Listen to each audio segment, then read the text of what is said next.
Now everyone please pay your obeisances. Pranam. Jai Vishwabha Brahma Vijaya Sri Abhay Charan Bhakti Vedanta Swami Srila Prabhupada ki Jai. Jai Lord Swami Bhakti Siddhanta Saraswati Thakur ki Jai. Prem se Gaho Sri Krishna Chaitanya Prabhu Nityananda Shri Advaita Gadadhar Srivasadi Gaur Bhaktivinoda ki Jai. Jai Shri Radha Krishna Gaur Gopinath Shyama Kunda Radha Kunda Giriraj Govardhana ki Jai. Shri Vrindavan Dham ki Jai. Navadvip Mayapur Dham ki Jai. Lila Chalakshetra Shri Dham ki Jai. Jai Shri Gaurnitai Radha Madan Mohan Jagannath Balashwati Maharani ki Jai. Sarvaswami ki Jai. Jai Shri Iskani Pani Hari Dham ki Jai. Samaveta Gaur Bhakta Vrinda ki Jai. Transcendental book distribution ki Jai. Transcendental prasad distribution ki Jai. Gaura Premanande. All glories to the assembled devotees. All glories to the assembled devotees. All glories to the assembled devotees. All glories to Sri Guru and Sri Gauranga. All glories to Srila Prabhupada ki Jai.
Hare Krishna. Thank you all for coming. On behalf of Mission Atlanta, I'd like to welcome all of you for the Sunday feast. There is anyone here for the first time coming here? I think we are from Atlanta. Let's welcome this wonderful couple who come to this temple first time. Where you go? Where you come from? Sandy Spring, Atlanta. Let's go welcome for this wonderful devotee. Anyone else here for the first time coming? Okay. We have, we'll go to the next phase of this Sunday feast program. We will have a Sunday lecture, which is supposed to begin by His Grace Vedasara Prabhu. He's on the way, he's coming. So we'll just continue with a little kirtan until the speaker comes. And then we'll have class. And after the class, there will be mini arati for the Sunday sponsor. And then we'll have a little more kirtan. And then there will be more announcements. And then we'll have Mahaprasad for everyone. So please be with us. Thank you. Thank you.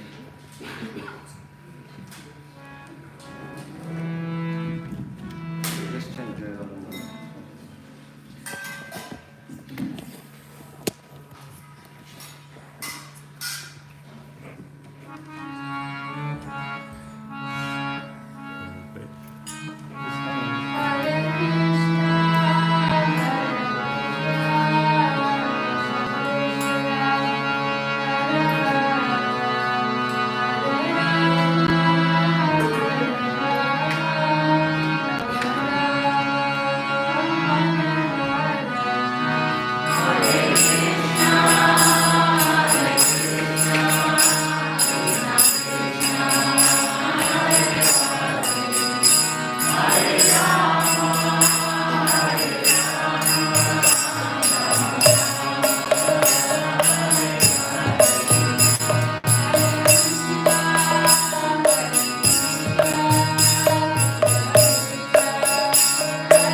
Just sing Jai Radha Madhava.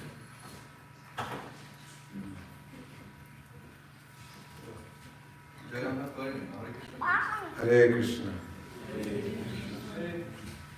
I'm so happy to see so many beautiful, familiar faces. Little hand.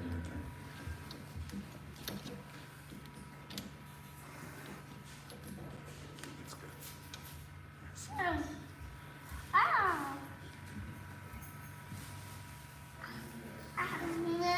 So, anyone here for the very first time? Is there anyone here? Did someone greet you yet? They've greeted you. Thank you for joining us. So today we're going to be discussing this beautiful topic of tolerance. Somehow I feel there's so much distance between you and me. Is there any way we could move up a little bit, just a little bit?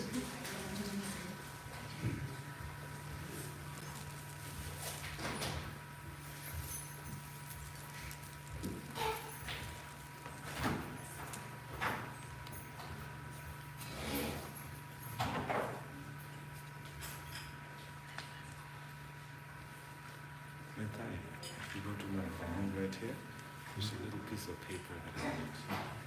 It's today's class. It says tolerance. It's right here. So today, we were given this topic to discuss about tolerance. And with your permission, I'd like to begin. Om Namo Bhagavate Vasudevaya. Om Namo Bhagavate Vasudevaya. Om Namo Bhagavate Vasudevaya. Om Namo Bhagavate Vasudevaya. Om Namo Bhagavate Vasudevaya. Om Namo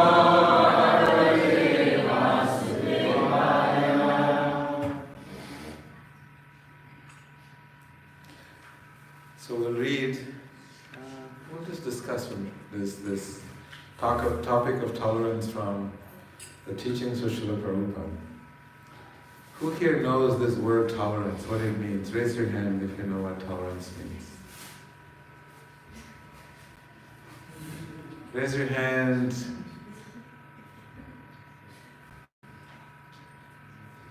If you have an idea of what tolerance means. Yes? Tolerating good or bad from others, being tolerant. Why do we have to be tolerant? Because we can't expect everyone to be, the way we think them to be.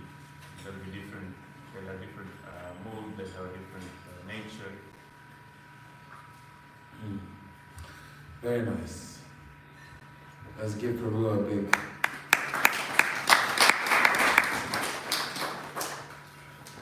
So, I'm a little rough. I just got back from, a few days ago, I just got back from Europe. And in Europe we were just doing a few retreats. And the theme of those retreats is Introduction to Bhakti. There's a lot of people out there in the world who are deeply seeking some spiritual answers to questions that have been germinating in their minds for long periods of time.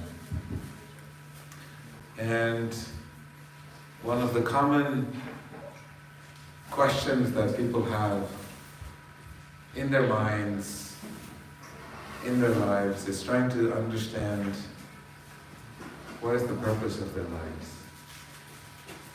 It's quite fascinating to see, for me, the numbers of people that are really, really seeking answers to these questions, or even some glimpse of light to understand this topic of understanding what the purpose of life is.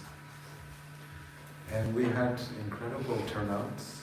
It's all people who come for the first time. We had 2 beautiful retreats in Belgium. We had about 90 inquisitive souls. First time, French people. And they're very curious about what is spirituality have to offer to their struggles and to their pursuits in life. That was very nice. And every day we had, part of the day was divided where we diagnosed the problems of life and just discussed. And the half of the day was more about providing the dosage, providing them some remedy that is given to us by Srila Prabhupada in his writings about bhakti. And at the end of the day, end of the retreats, everyone takes the purchase a beautiful bead bag with the mala, and they all make a commitment to themselves, because spiritual life is a personal journey, and they all make a commitment to doing something called a heart space meditation, what we commonly known as japa. Just when you translate that into English, it's heart space meditation. So everyone takes up this beautiful practice. So this was in Belgium, and then we had retreats in Netherlands, and I was quite shocked. In Netherlands, first time there, we had about 56 people. And in that retreat, because every day retreat ends with kirtan. Every morning starts with heart space meditation, every evening ends with the kirtan. And in the Dutch people, they're just so excited. They don't sit down for kirtan. They all stand up and they start dancing from the beginning to the end, which was quite something that I have not seen before in any of this bhakti awakening retreats that we do. And then we had this incredible retreat in Bulgaria. I've never been to Bulgaria, this was my first time. And I'm talking about thousands of people who are sincerely seeking something different than what they have in their lives. And what they're really seeking is some answers that is provided in the Bhagavad Gita. And Krishna provides it so nicely. And Srila Prabhupada, the way he presented the philosophy of bhakti is so beautiful. And so we had a blast there. So it was interesting that there is some sort of a internal churning that is happening in the world, where people are disillusioned by the material offerings that they're as something that is fulfilling. And more people are realizing that everything material is not really fulfilling, because they're starting to realize when matter is trying to satiate itself with matter, it is a very incongruent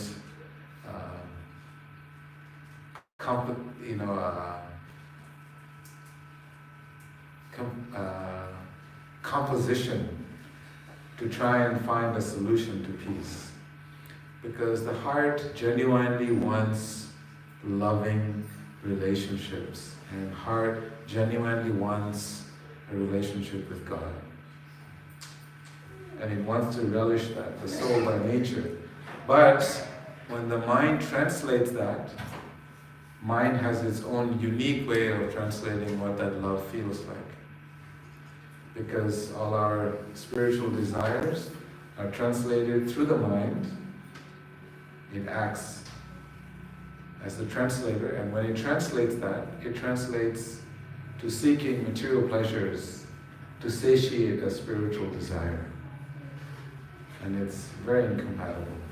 So that's something that beautifully observed in the last 10 days.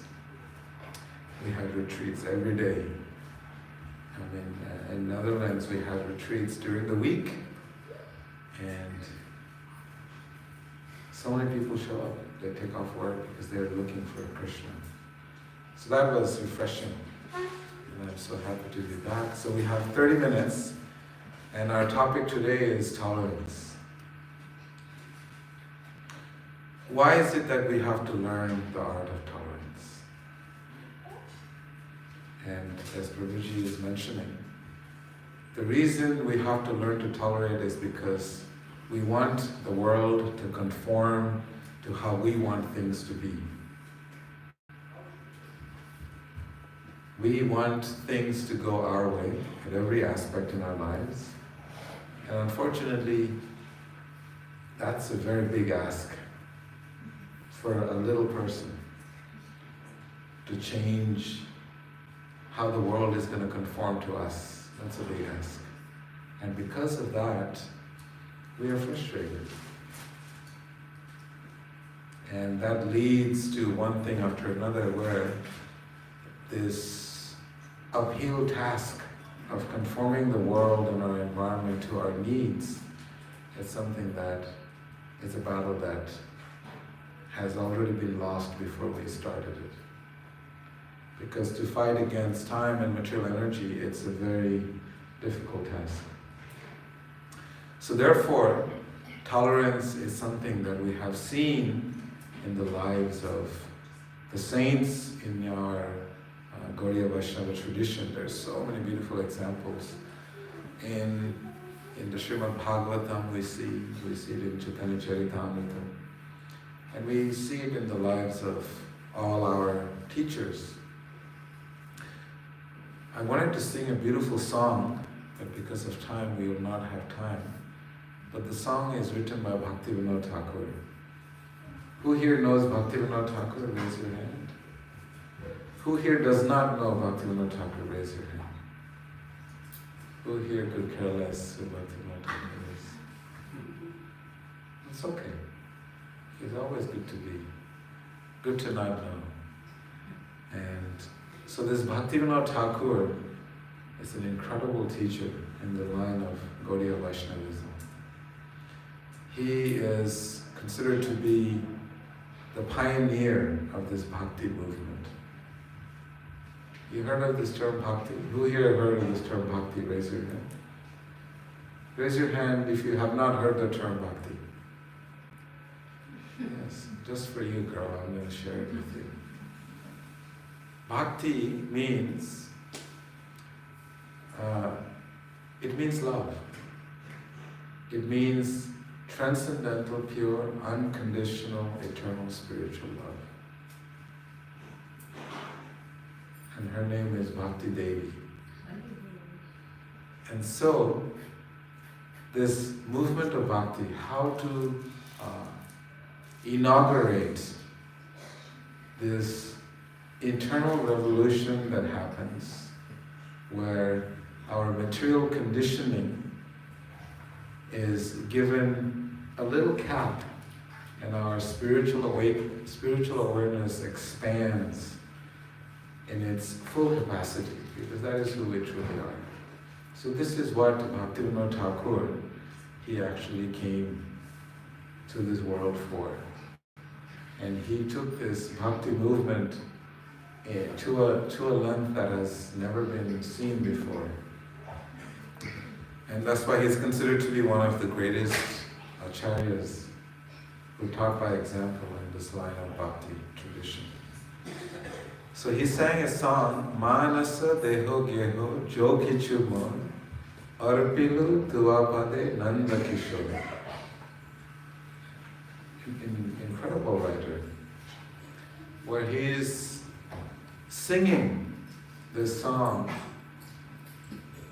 to the presiding deity of his heart. Everyone has a presiding deity of their heart. For some of you who are not married yet, the presiding deity of your heart may be your husband, or your boyfriend, or your girlfriend, or somebody in this world. And if you're tired in your married life, you may find some other movie stars or some other celebrities to idolize that person and place that person in your heart as an object of worship. So Bhaktivinoda Thakur, he wrote these songs to the deity of his heart, who was Gopinath, who was Krishna. And he writes, Manasa deho geho jo kichu mon, arpilu tuapade nanda kishore. Says, my dear Lord, I offer you my body, mind, and will. And he's offering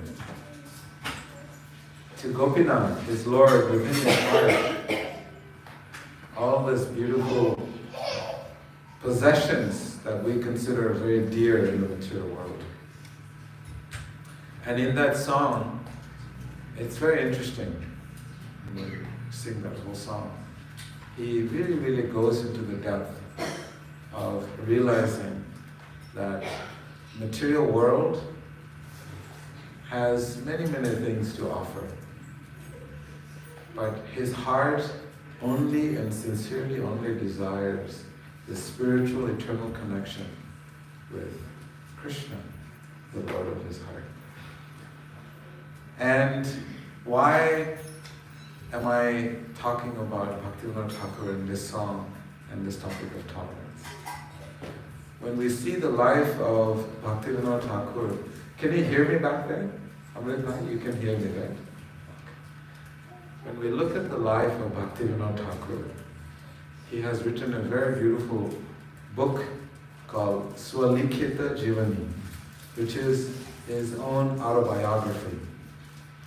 When you read his life, it's very interesting to notice that his life was filled, his body was filled with sicknesses from very tender ages.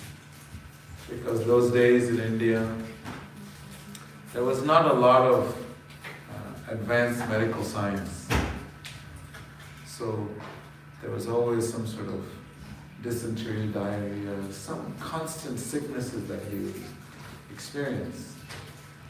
And it made him realize that the material world, this is constantly providing us with beautiful opportunities. He sees all of his struggles as opportunities to bring him more closer and closer to Krishna. He did not see any of the adversities in his life as adversities. He simply saw every difficulty in his life as those difficulties that brought him closer and closer to Krishna. I found that to be quite fascinating. That in order for him to see Krishna in everything, he had to learn the art of tolerance. And in order to practice tolerance, one has to see Krishna in everything, and then we surrender. Through surrender comes tolerance, and through tolerance comes surrender. How beautifully interconnected these two principles of life is. That if we want to advance in spiritual life, we have to practice tolerance. And when you practice tolerance, your ability to surrender to Krishna will even intensify more. So, in the Srimad Bhagavatam, there is this beautiful story of sage Bhrigu. Many of you already know this story. The sages were sitting on the bank of river Saraswati, and they were trying to find who was the greatest. It's very important because everyone in the world wants to know who's the greatest, and they have different metrics to measure the greatness of people. Nowadays is based on how much money they have. In the Forbes magazine, they calculate based on their wealth. And that is the one criteria that they measure the greatness of people in the mature world nowadays. But amongst the sages, the way they measure the greatness is tolerance. The ability for an individual to tolerate. And it's very interesting when we think about tolerance, because our level of tolerance is very, very limited. If someone says something to us, we're very, very quick to retaliate. No matter what is said to us, even if we hear someone said something about us, we have a tendency, our anger rises and we want to retaliate, we want to say something back. And so this is the current temperature in the world. Our tolerance is almost zero. And the sages, they measured the greatness of individuals by their ability to tolerate. So Sage Bhrigu was designated by the sages to put to test everybody on the planet. And so Sage Bhrigu first, he is the son of Lord Brahma. He went to meet his father. And when he saw his father, you can see a child when they have a stance of arrogance. All he did when approaching his father, he was defiant and he did not show any respect to Lord Brahma, who was his father. And Brahma did not like this very much. He says, my son comes to see me after such a long time, and my son doesn't show me any respect. For us nowadays, it's completely normal that children don't come home and, hi dad, and they just go about doing their thing. Sometimes they may not even acknowledge. And we think it's completely normal, but in the Vedic tradition, when a child goes, meets the father, there is an acknowledgement, there is respect. I know for me, when I saw my father after 30 years, I didn't see him.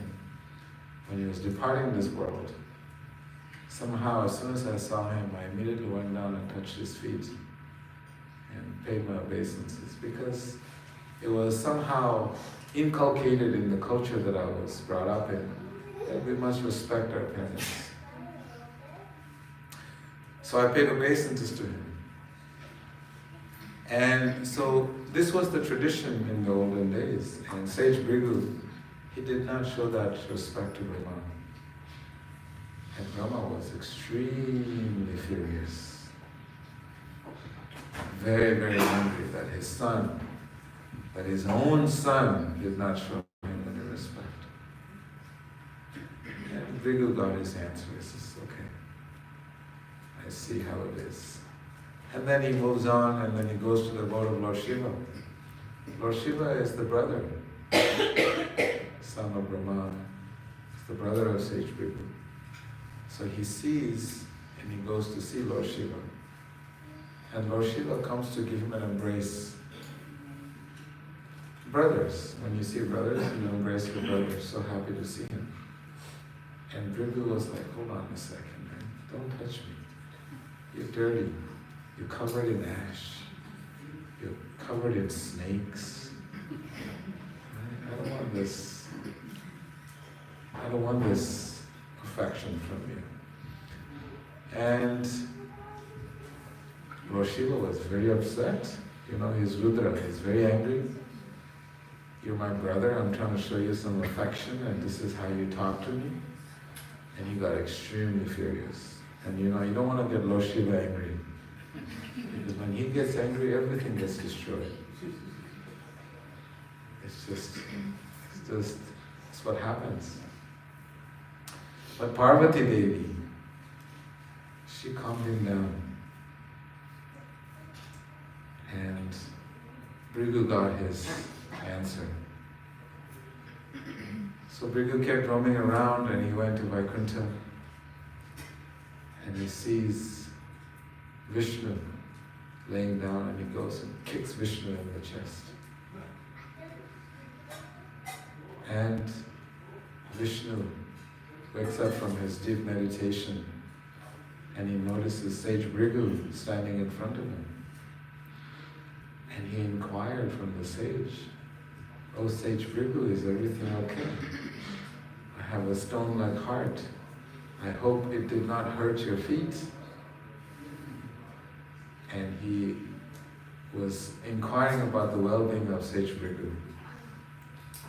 As soon as this exchange happened, sage Bhrigu started crying in tears of spiritual ecstasy. And he started dancing in spiritual ecstasy. And he came back to report to the sages because he was given the task to test. And the conclusion is that the mode of goodness that Vishnu is in, his level of tolerance. So this is how the sages proved who was the greatest among the three guna avatars. That Vishnu is the greatest. Now we see very interestingly that those who worship Vishnu are called Vaishnavas. And they also have this very interesting quality of tolerance. Many, many examples are there in the Bhagavatam. We'll just briefly touch on two examples that we find in the Srimad Bhagavatam. In the case of Maharaj Ambarish, great saintly king, he fasted for a whole year. Imagine what happens to us when we don't eat one day. I know for a fact when I don't eat one day, I'm a little cranky. Some of us, if our meals are not ready on time, we get cranky. We come home and the dinner is not ready, we get cranky. Ambarish Maharaj fasted a whole year. Whole year he's been fasting. And just to break his fast, he wanted to make sure he consulted the sages and got their blessings to break his fast. So he just took some charanamrita. Not a complete meal, just some charanamrita. Because when you do a fast, there are certain rules you have to follow. So he just took some charanamrita. And that completely upset Durvasa Muni. As you know, Durvasa is an incarnation of Lord Shiva. He also is known to be, not tolerate very much, as we know from the story that I told you a little while ago. So he got very angry with Durvasa and he invoked this powerful demon to destroy Ambarish Maharaj. Ambarish Maharaj, what did he do? He surrendered, just like Bhaktivinoda Thakur. Manasa deho geho jo kichumor arbile tuva pade nanda kishore. I surrender everything. So he just surrendered to his destiny. Whatever it is meant to be, it is in the hands of Krishna. And little did Durvasa know that when you surrender to Krishna, you're under the direct protection of Krishna, and that means whatever he wants. And then Sudarshan Chakra chased, Durvasa Muni all over, and he went to Lord Shiva, and he went to Brahma, he went everywhere. He went to Vishnu, and Vishnu said, I'm helpless when it comes to the love of my devotees. I'm completely captured by the love of my devotees. There's nothing I can do, my hands are tied. But I can recommend a solution to this. And the solution is that you must go back to where it all originated, in the presence of Ambarish Maharaj. So in this way we see the same level of tolerance is exhibited by Ambarish Maharaj. No retaliation whatsoever. Complete surrender. It's very important to understand that only when we understand that Krishna is the orchestrator Upadrashta Anumanta Cha Bharata Bhokta Maheshwara. That everything is ordained by Him. Then we can surrender, then we can tolerate. Otherwise we will want to retaliate. This is the human nature. Natural human nature is to retaliate. And the spiritual nature is to tolerate. But we have to rise up to our spiritual nature, then only we can tolerate. And we also see in the case of Prahlad Maharaj, same situation. His own father devised every possible way to eliminate his son. Why? Because his son just wanted to worship Krishna.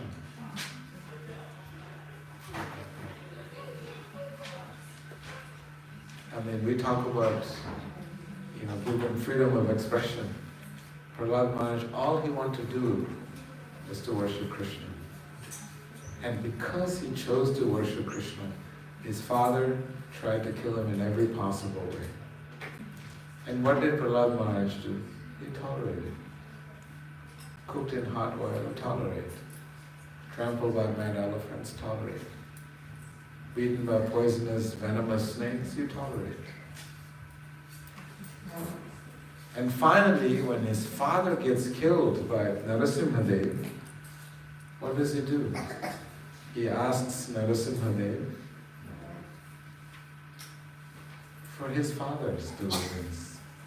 He did not ask for any benediction for himself. He is simply begging for his father. So this is a quality of tolerance and surrender. Because it's very important in our spiritual growth that unless we tolerate in this mature world, there is no respite, there is no hope, the nature of the mature world is like taking shelter of a cactus tree. You know what a cactus tree looks like in India? If you go to the deserts of Rajasthan, there's this one kind of tree, it's just nothing but thorns. And there's very little shelter, because there's no leaves, there's nothing cooling. So material life is like this, taking shelter of a place where there is no shade.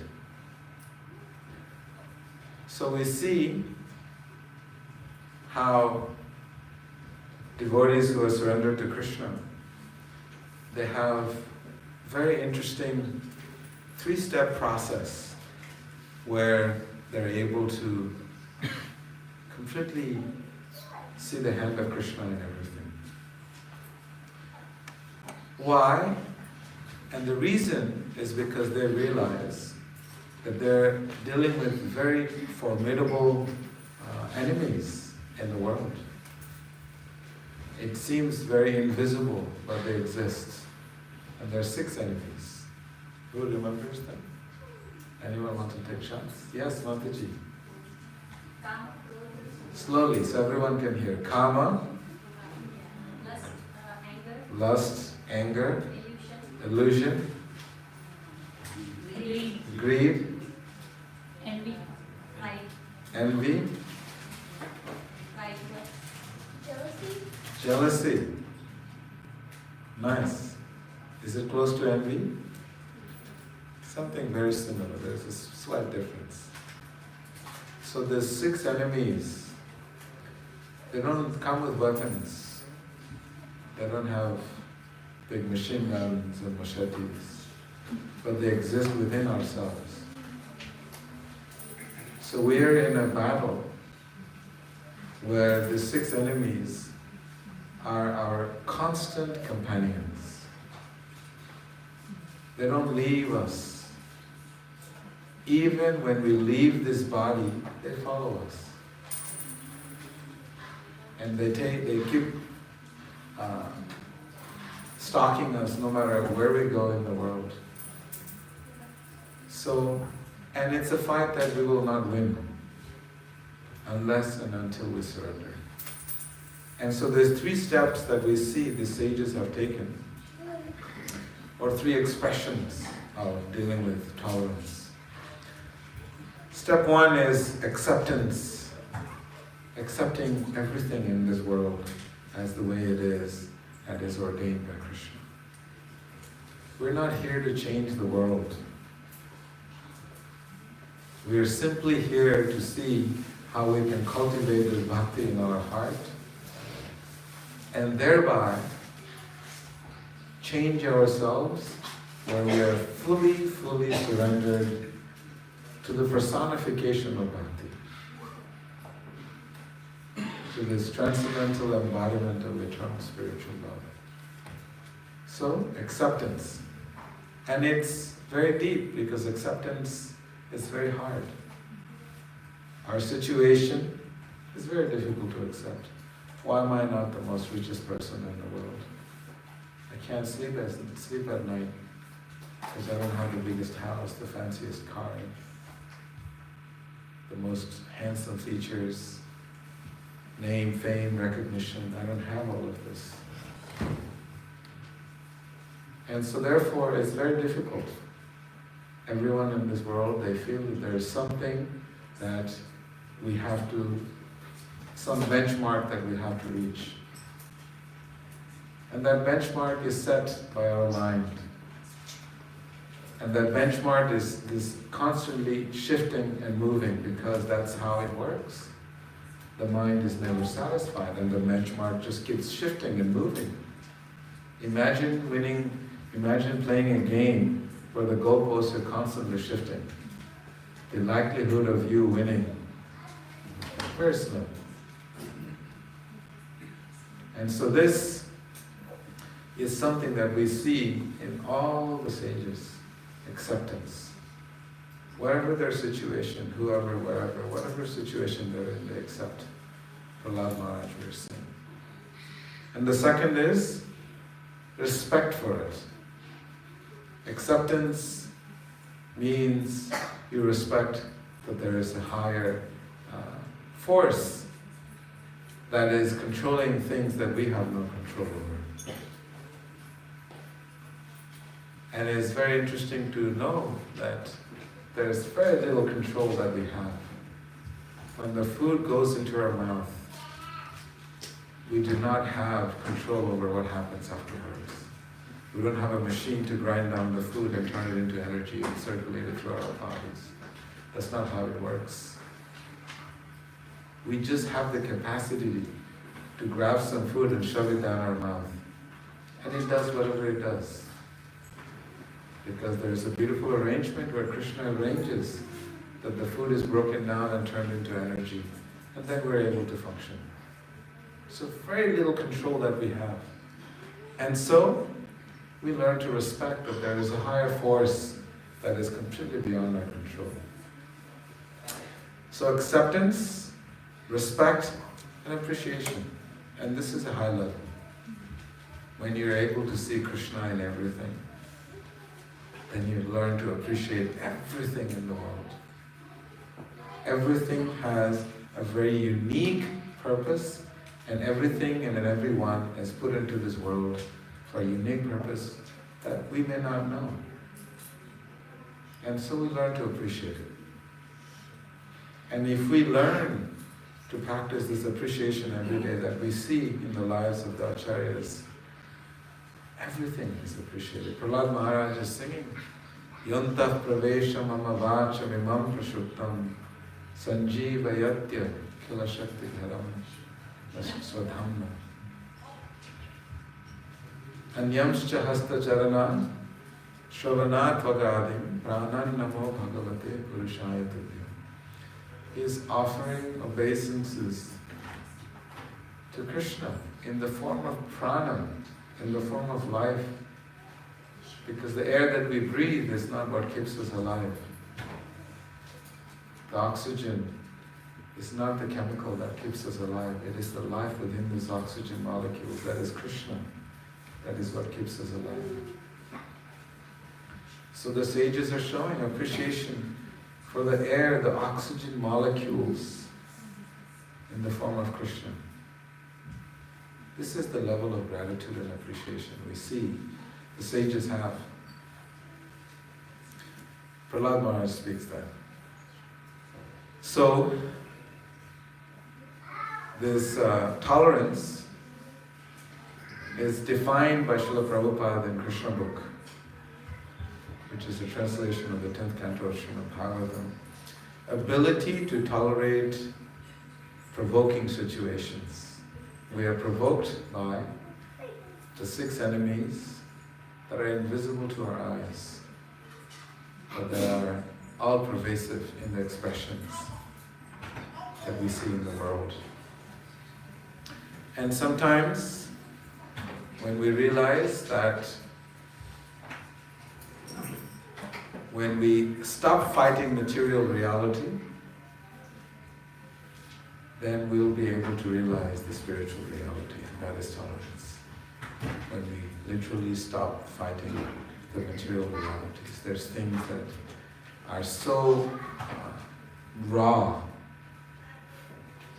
to the senses and the mind that it makes absolutely no sense.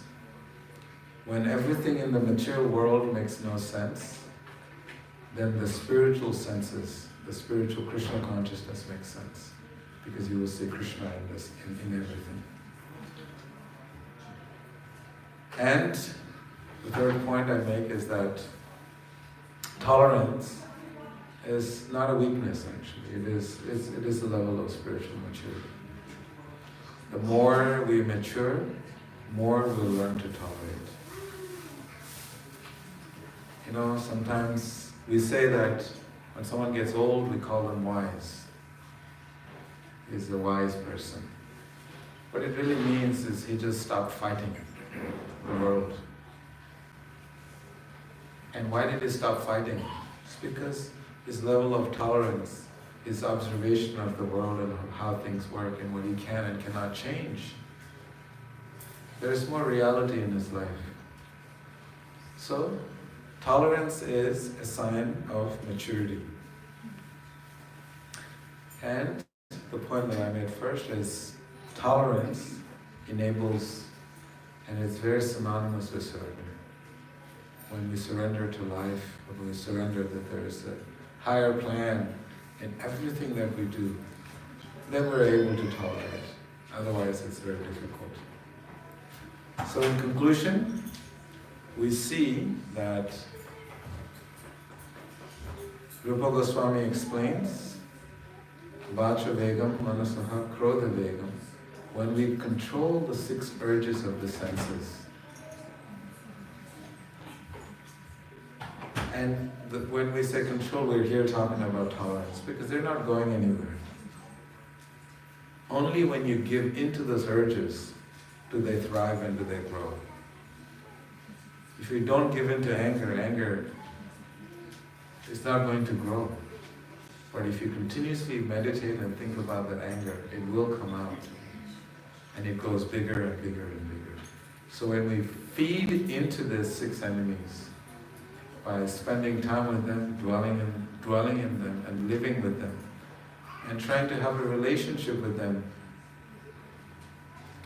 in a non-spiritual environment, then what we are asking for is something that will not benefit you in the long term. So that's why Rupa Goswami explains that we must tolerate the urges. When we want to hurt someone, we have to take a step back and see the situation for what it is. When we eliminate and take ourselves out of the equation, then we'll be able to see the reality. You cannot see the reality when you are in the equation. When you take yourself out of the equation, then reality sets in. And that is the real reality, because that is Krishna's reality. As long as we're in the picture, the reality is obscured. You can't see properly. And very important principle in this is you keep small things small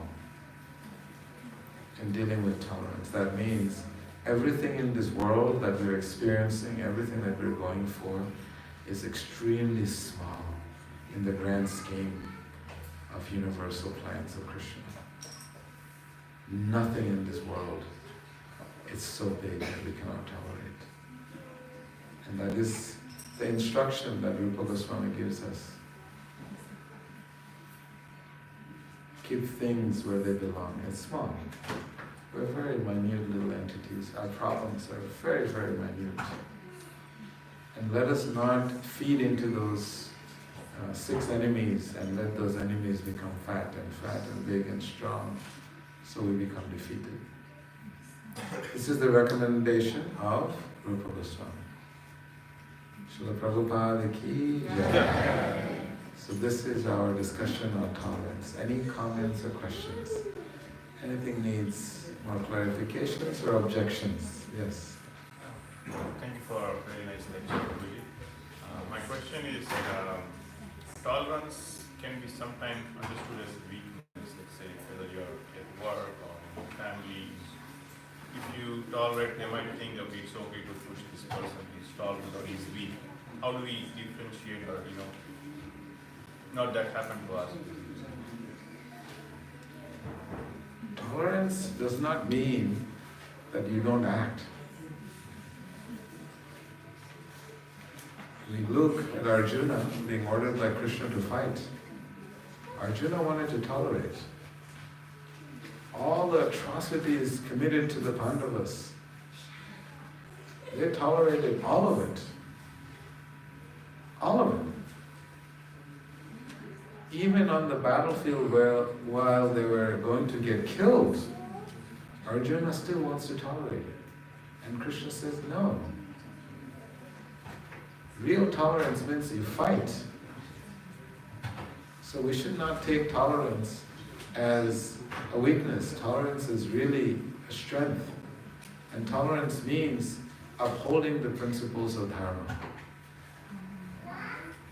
Very important to keep that in mind. When we sacrifice dharma, then that's not tolerance. So in your workplace, if someone is constantly, nagging you and bullying you and whatnot, every company has certain codes. And those codes of conduct in a company and those rules that they have set, they're for a reason. And everyone in the company must uphold those rules and regulations. So we have to always take shelter of the beautiful guidelines that is provided. So even at work situation, bullying is not accepted. I'm sure they have rules against such things. And so when we stand, we must stand for dharma. And that is tolerance. Standing up for dharma is tolerance. Killing is also considered to be tolerance. Arjuna was ordered to kill. So we have to keep in mind, tolerance just doesn't mean that you just take it and take it and take it and take it and take it. Of course, it is your dharma. We see in the case of Haridas Thakur, but what did he not tolerate? Imagine a frail Vaishnava who's only 25 years old. He's living on a little handful of grains that is being given to him to eat. And his frail body is being dragged through 22 marketplaces. I mean, our bodies, imagine what happens when your body is dragged through the earth. So many rocks and thorns and so many things, and your body is dragged. In that situation, he is a sadhu, he is a sage. And sage in this case, his dharma is to tolerate. So he tolerates every kind of torture that he was put through. And today we're celebrating, is it Easter? Not Easter, what is it called? Easter, right? And then that means the resurrection of Jesus, right? And it's fascinating what he tolerated. So many similarities with Haridas Thakur. He is beaten in one marketplace, Haridas Thakur is beaten in 22 marketplaces. Jesus asked for the forgiveness of his tormentors. Haridas Thakur, he begged for their life.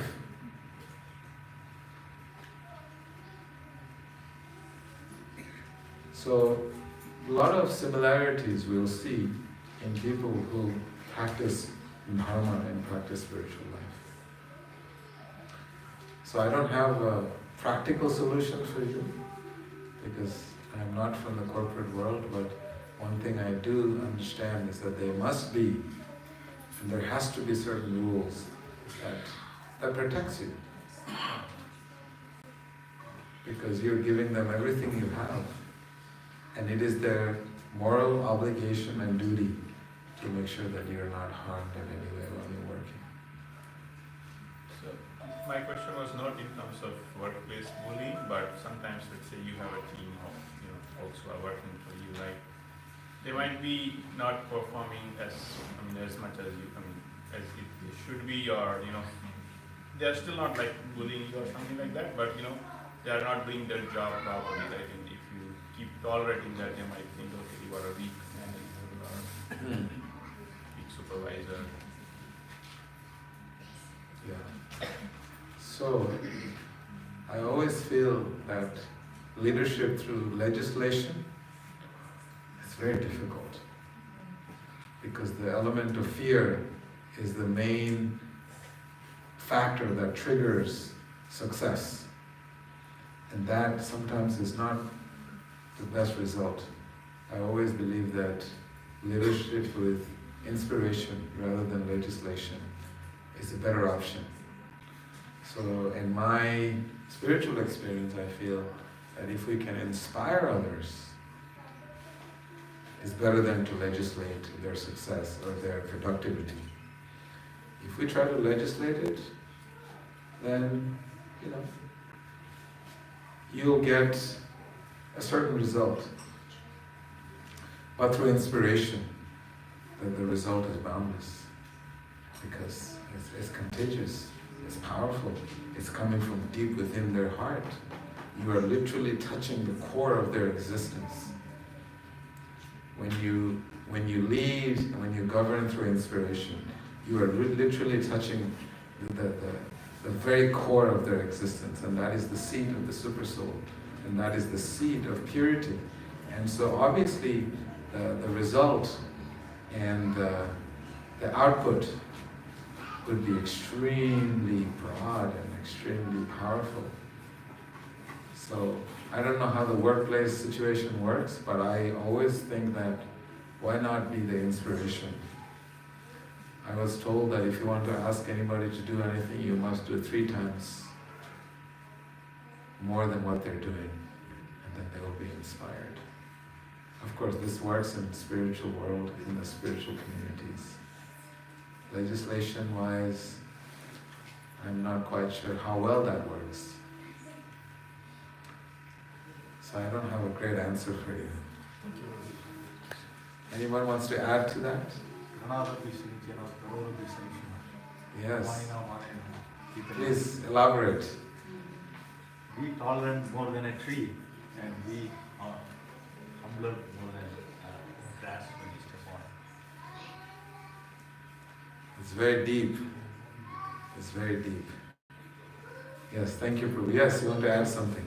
Prabhu, how do you guard against being termed a pacifist? How do you guard against many times people of other cultures, religions view people of Hinduism or others as pacifist, stagnant, completely benign, and unable to protect their homeland from invaders or from other people. How do you take these tenets, but also, like you said, be like Arjuna, who's ready to defend whatever is required? Hinduism is a very beautiful, I like to call it the Sanatana Dharma. Very tolerant people. And sometimes that is seen as a weakness. Pacifism is commonly used. We just want to, work with everyone. how is that a good thing or how is that a bad thing? For spiritual life, we are always taking into consideration desha, kala, and patra, time, place, and circumstances. We know that Arjuna fought. He fought for the principles of Dharma. And so yes, we have to know the time, place, and circumstances, and then act accordingly. Desha, kala, cha, patrecha. Otherwise, there has been a misuse of those qualities that you mentioned and taken advantage of. And so therefore, once we have a balance of desha, kala, and patra, time, place, and circumstances, then we see in the cases of Gaudiya Vaishnavism, there was a lot of pushback as well. If you read the life of Jiva Goswami, you will find that he wasn't just a sage living in Vrindavan, being peaceful. He literally went and he negotiated deals with the Rajputs to save the temples in Vrindavan. He wasn't sitting and reading under a tree and doing mala all day long. There was a lot of work he did behind the scenes to save Gaudiya Vaishnava. Just study a little bit about the life of Jiva Goswami. You will notice that sages knew how to get things done.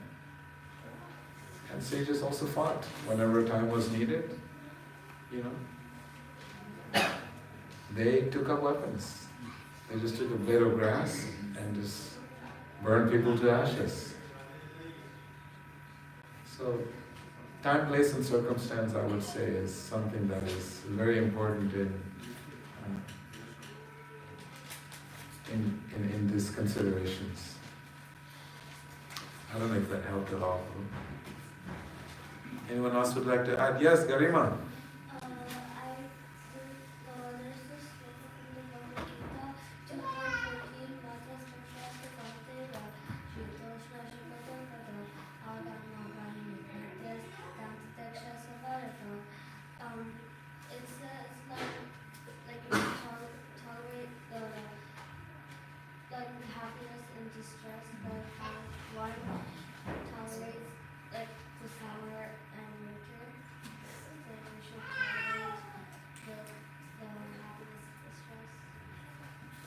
Thank you. Garima had made a very good point. We should tolerate, like the winter and summer seasons, happiness and distress.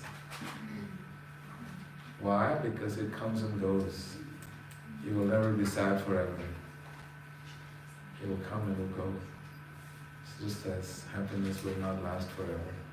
It's the nature of the material world, winter and summer seasons. Thank you, Garima. Anyone else would like to add anything? Yes. Prabhu, one question reads in Bhagavatam that snake has a tendency to bite, and everybody will complain to the Gurudev that he bites. So they bring it to the court like that. That snake is doing this. So Gurudev said, "Don't bite now." Then what happened when snake went back? Everybody could put a foot on the tail and everything, and they were harassing.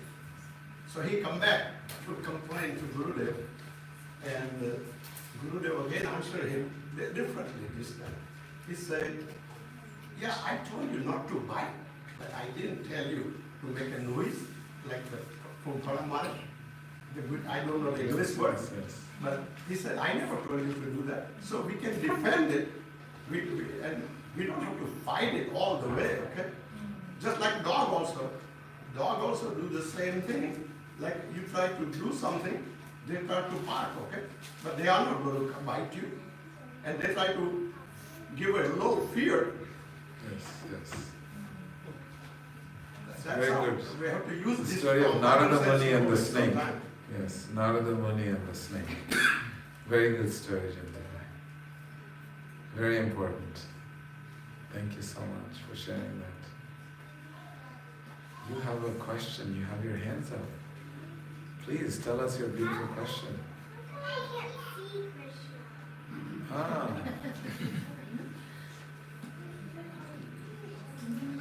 going to get you some beautiful glasses and I will hold you up right in front of Krishna so you can see him.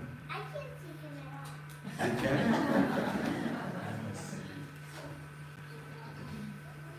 Krishna is everywhere. And you can definitely see him. And the way you see him is you have to come to the temple every day and you can see him standing and he's dancing and playing his flute. It's hard to hear his flute because he's playing a note that is very difficult to hear.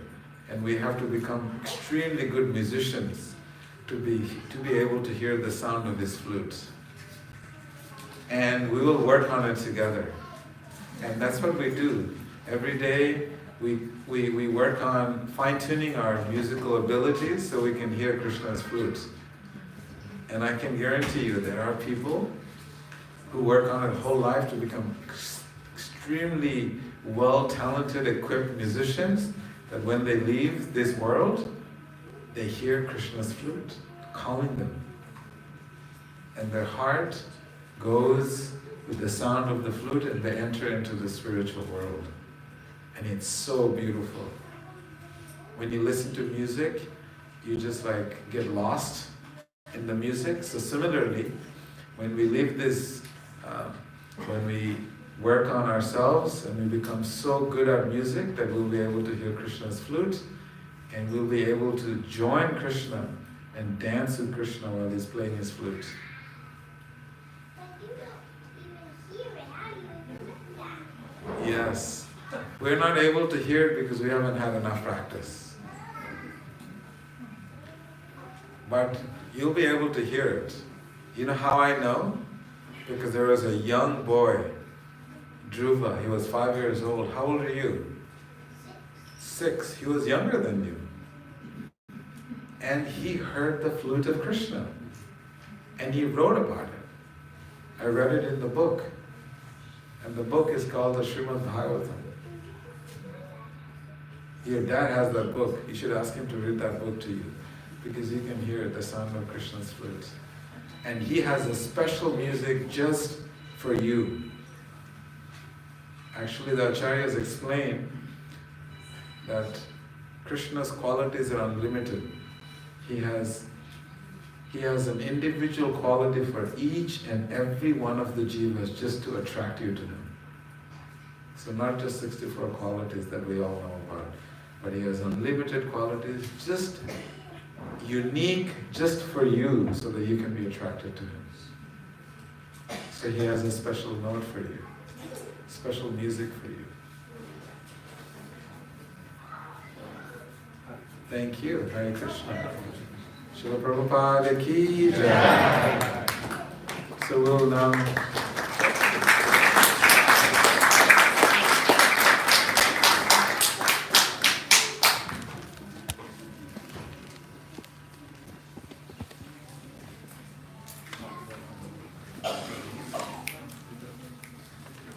today's Sunday Food sponsors, Badal Ryan family, to please come and to do the arati. And also we have Donna Roy. Okay, got it. So Badal Ryan family, to please come with your family to offer the arati. Any other Sunday Foods? No. Okay. So if you all don't mind to turn around, we're going to face their lordships and we'll do a kirtan.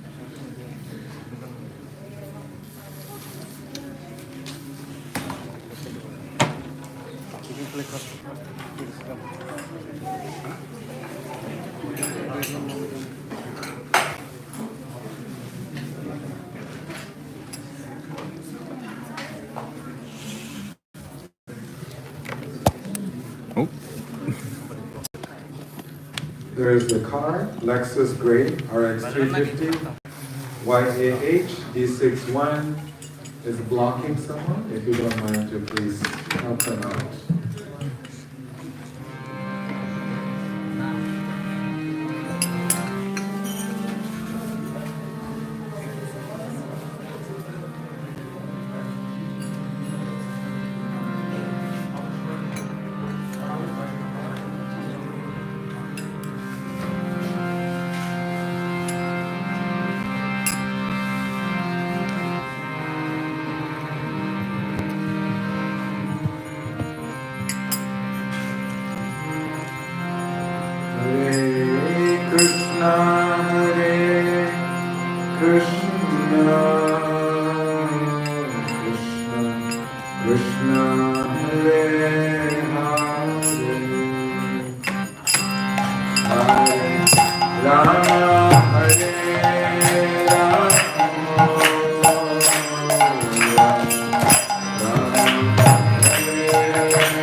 Srila Prabhupada ki.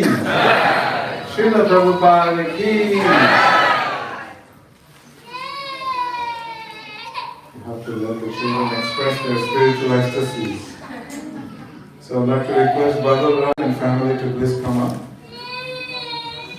And please bring your daughters with you. They're not here. So please come. So many of you know Badal Rai and his wife, his whole family. They're big supporters of this temple for many, many years. And especially during the COVID, they kept things going on here in the temple, making sure that Krishna was provided with enough food, the lights and water, everything was taken care of. So very happy. They're also celebrating their two daughters' birthday. And the daughters' names are Pooja and Donna Roy and Rai. And they're not here. So they wanted the blessings and the prayers of all the devotees. So can we do that? Haribo! So let's raise all four of our arms. And we're going to pray to their lordships. Shri Shri Gaur Nitai, Jagannath Baladev Subhadra Devi and Radha Madan Mohan for the blessings and the prayers for Pooja and Donna Rai for celebrating their birthdays. Together? Hare Krishna, Hare Krishna, Krishna Krishna, Hare Hare, Hare Rama, Hare Rama, Rama Rama, Hare Hare. Would you like to say something? I request you to please also meet their daughters when they come. Very beautiful souls. They don't come very often. But whenever they come, they're always eager to do some service. So thank you so much. Thank you. Hare Krishna. So I'd like to present to you some of the upcoming events that you could pencil in your calendars so that you don't miss very beautiful events coming up. So on the 21st, 22nd and 23rd of this month, we're celebrating something called the Kirtan Mela. You know what a Mela is? You know what a bazaar is? Mela is a festival that was started, it's commonly word that is used in Bengal. In Gujarat they also use Mela, Amrit Bhai? Mela? Yes. Oh, and also in Gujarat they say Mela. Any other parts of India they say Mela? Where in Maharashtra? North India. In North India. All Hindi speaking people, they know what this word Mela is. Where everybody gathers together and has a blast. That's what Mela is, the short. So what's happening is, on the 21st till the 23rd, this was something that was started by this young boy in this temple. His name was Purna Chandra Nitai. He's a boy who came up with the idea that we should do Kirtan festival. And I remember I was thinking, who's this boys? They just seem really enthusiastic and excited. And sometimes this excitement dwindles. But he had this inspiration, and then we started this Kirtan festival, or Kirtan Mela, that has been going on in this temple ever since. And this year, we're celebrating the same Kirtan festival, 21st till the 23rd. And there is a lot of excitement that is being generated nationwide to come and participate on this Kirtan Mela. Why? Because there's a lot of big Kirtaniyas who are coming to Atlanta to sing and make you dance in spiritual ecstasy. They don't literally grab you and make you dance. What happens is when you sing with such love and devotion, that the ecstasy from inside of your body makes your whole body move in ways that you have no control over. That is what a kirtan ecstasy looks like. It is explained when Sri Chaitanya Mahaprabhu, he would dance in the kirtans. He was a very tall, long arms, Ajana Lambita Bhajo. And when he would dance, his joints in the body would dislocate in spiritual ecstasy. Imagine that. So this is what's going to happen here, 21st till the 23rd. And we'll start with the Adivasa ceremony, where you will hear beautiful items, you will hear beautiful kirtan with items being offered to their lordships, and then the next 2 days is continuous kirtan. Why am I making a big fuss about it? Because it is the most possible thing to do. Why? Because we fly around the world to attend kirtans.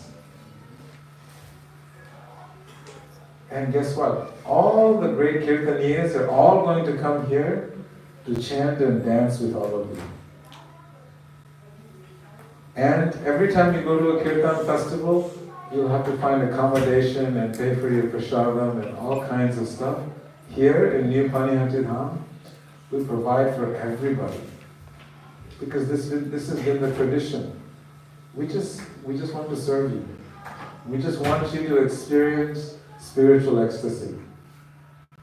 And this is why this Kirtan Mela is a very big deal. And I request you to please come and join. And tell all your friends, share it on Facebook and Instagram for those of you who have them. I'm not sure if anyone here not on Facebook? Raise your hand. Wow. That makes us 2 of us. Oh, 3. Oh, 4. 5. That's incredible. I met 5 people who are not on Facebook.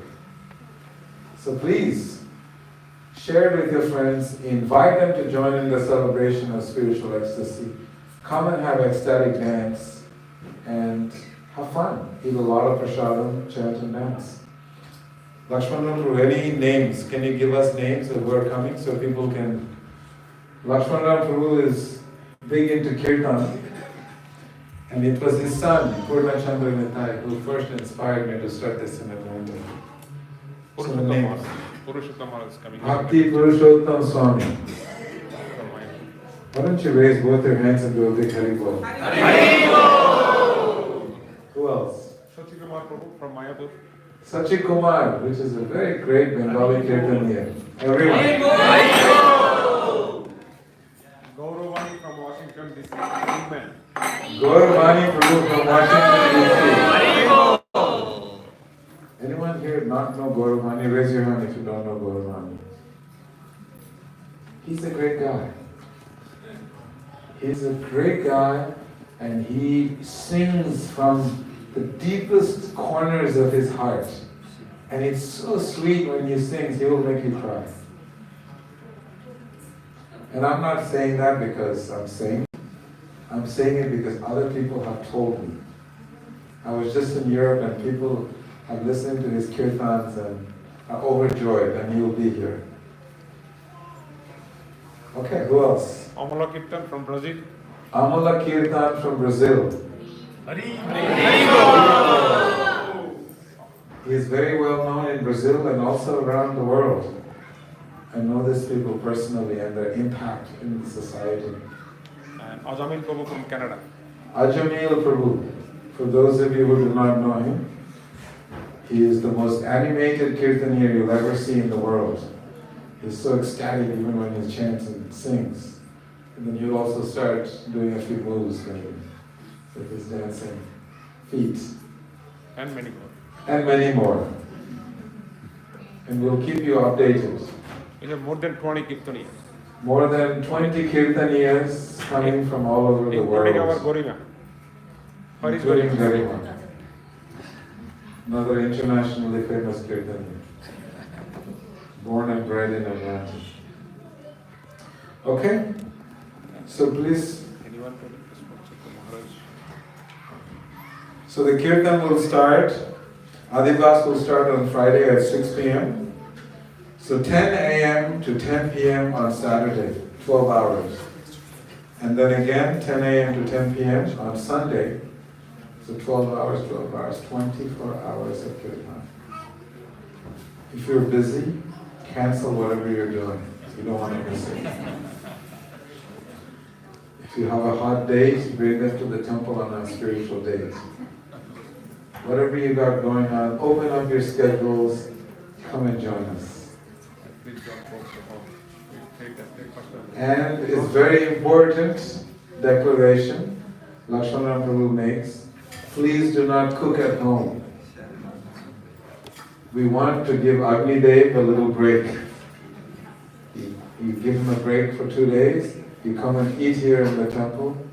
There's 3 days. Just enjoy prasadam, no cooking, no shopping, only chanting and dancing. And if anybody would like to sponsor anything to do with the festival, please come and see Shvatashwari Prabhu or Lakshmana Prabhu, and they will be able to accommodate you. And Purushottam Swami is coming, all these kirtaniyas, they come in. We have to host them, we have to fly them in. Everything, all those opportunities are there for all of you to participate in, facilitating and serving them during their stay here.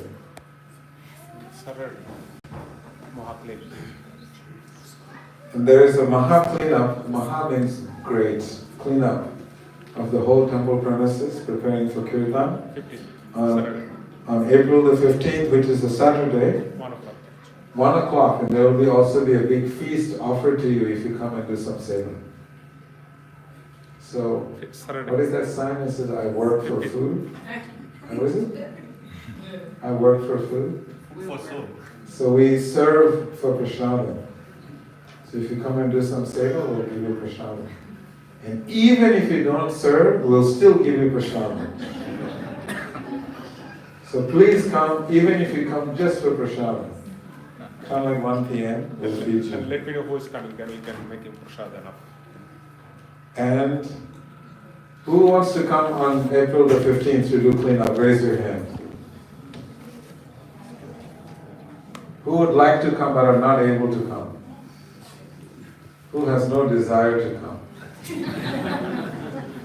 Who is ashamed of claiming that they have no desire to come? That's also okay, because you can serve mentally as well. You can physically be there, mentally be there, helping us to get clean. So we serving prasad is 1 o'clock. Then after prasadam, we start clean. Okay, please. And if any devotee wants to host any of the devotees coming from all over the United States, please contact Shvatashwari Prabhu or Lakshmana Prabhu. You can open up their homes and allow other devotees to give them a chance, give you a chance so you can serve them. Srila Prabhupada ki. Another announcements Is that Panihanti Festival. Sorry, on May 4th is Narasimha Chaturdasi, appearance of Lord Nrsimhadev. So you can also keep that date in mind. And then on first weekend in June, we're going to have our big annual Panihanti Festival. Srila Prabhupada ki, Harinam Sankirtan Yajna ki, Srila Prabhupada ki, Nitai Gaura Premanande. Every Sunday 7 to 8, we do the bhajan kirtan. Is like if you like 7 to 8, there will be kirtan in the temple. Please come. bhajan, only bhajan. Only bhajan.